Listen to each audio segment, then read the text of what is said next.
The next generation Nissan Qashqai, which is set to debut in 2020, will reportedly gain 2 electrified variants featuring new hybrid powertrains. According to a report by Auto Express, the popular SUV is also set to get a major styling overhaul, but there won't be a pure electric version just yet. One of the two will likely feature Nissan's e-Power system, which basically is an electric car with an internal combustion engine that acts as a range extender. In the Nissan Note e-Power, the engine functions purely to recharge the battery, and is not in any way attached to the driveline. Hans Pandakathira, Nissan Europe's Vice President of Product Planning said, "We're investigating the e-Power technology for Europe." He explained, "The biggest difference when you do these onboard generator vehicles is highway driving. In Japan, they typically don't go above 50 to 65 mph. Here in Europe, you do 80 to 85 mph on a regular basis. At those speeds, you end up depleting the battery very quickly, so the range extender has to work really hard to keep the energy going, and then it goes out of its range of efficiency." The second hybrid could be a plug-in hybrid, with technologies derived from Mitsubishi.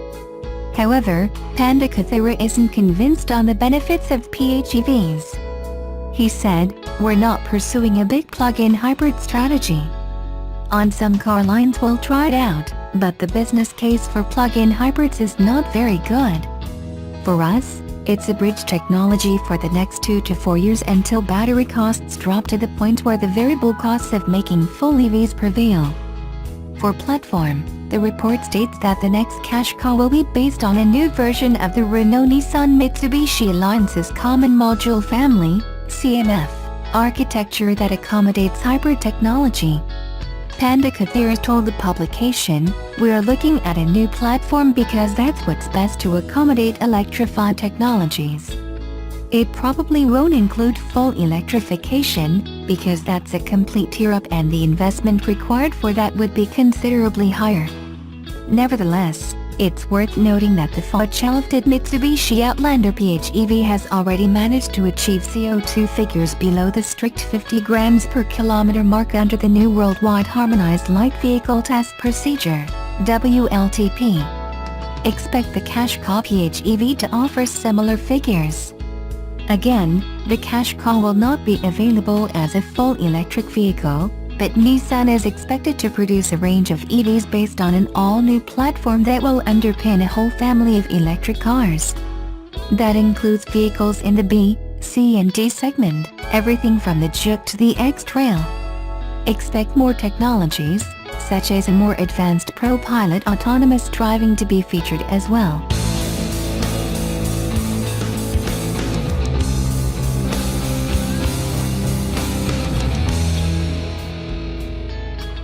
The 2018 Subaru WRX-T Type R is the poster child of Japanese rally car design, putting the silly in the serious, and prioritizing handling over engine breadth.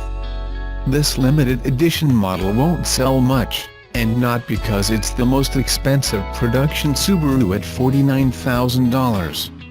It won't sell much because Subaru is only producing 500 of them.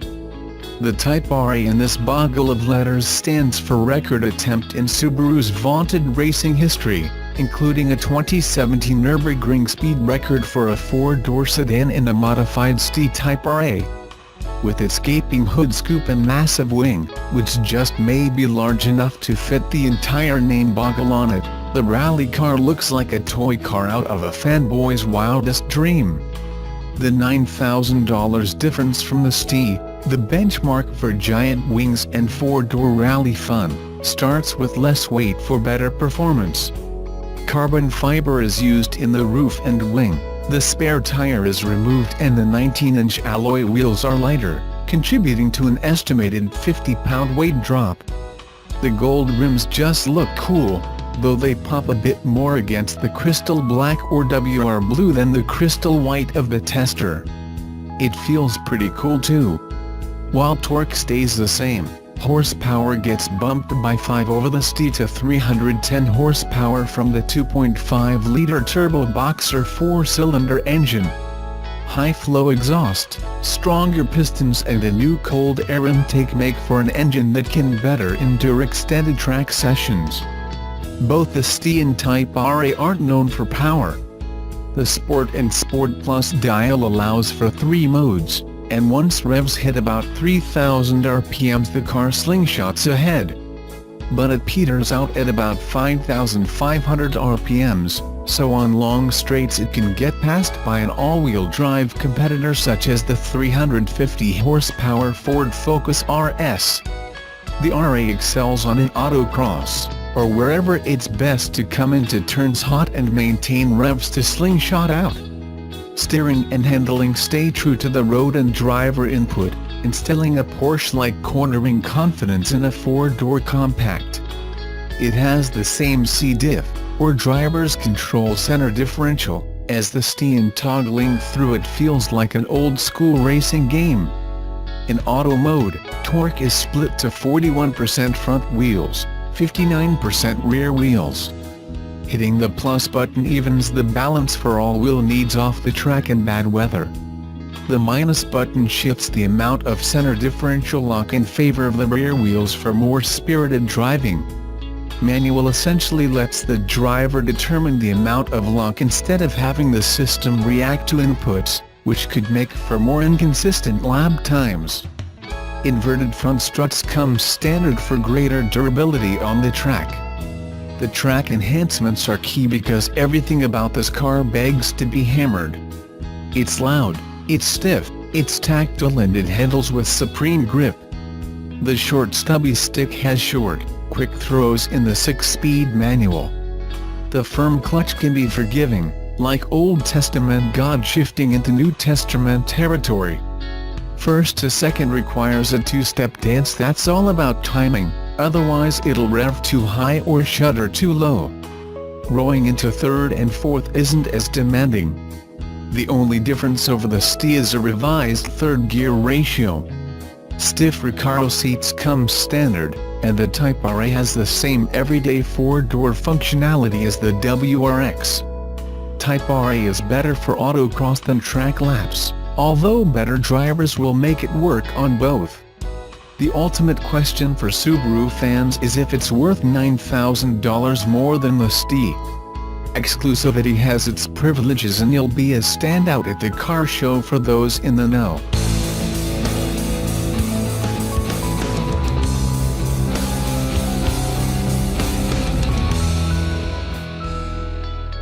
When Nissan unveiled the all-new Altima at this year's New York International Auto Show, it shocked the event with its upscale details and revised powertrains. The 6th-generation midsize car touts 2 new 4-cylinder engines, stylish appearances and, for the first time, available all-wheel drive, a rare but much-needed option for its class. Months after its reveal, the Japanese automaker is gearing up for the model's production and is enticing would-be buyers to reserve the Altima and Altima Edition 1. While vehicle reservations are standard practice for hypercars and limited-run models, it's not so common to be able to reserve a mass-produced car like the Altima, except for maybe a Tesla. So why is Nissan going to such great lengths for an average, everyday car? For starters, the Altima has consistently been Nissan's best seller with annual sales in the hundreds of thousands. The new Altima also offers a few firsts: the world's first variable compression turbo engine and all-wheel drive, which has never been available on a Nissan sedan in the United States until now.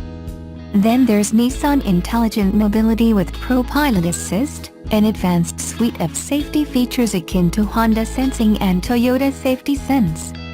ProPilot Assist was first introduced on the Leaf and Rogue earlier this year.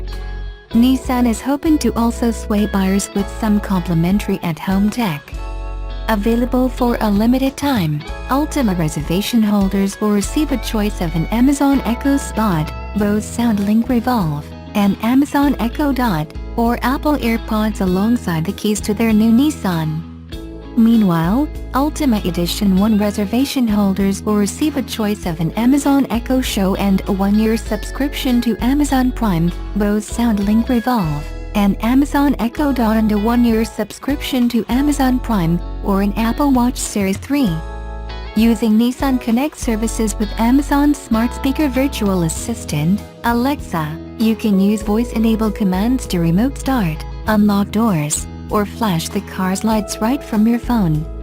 Apple's wireless earbuds and smartwatch can be paired with standard in-car Apple CarPlay. Production of the 2019 Nissan Altima is set to begin in August.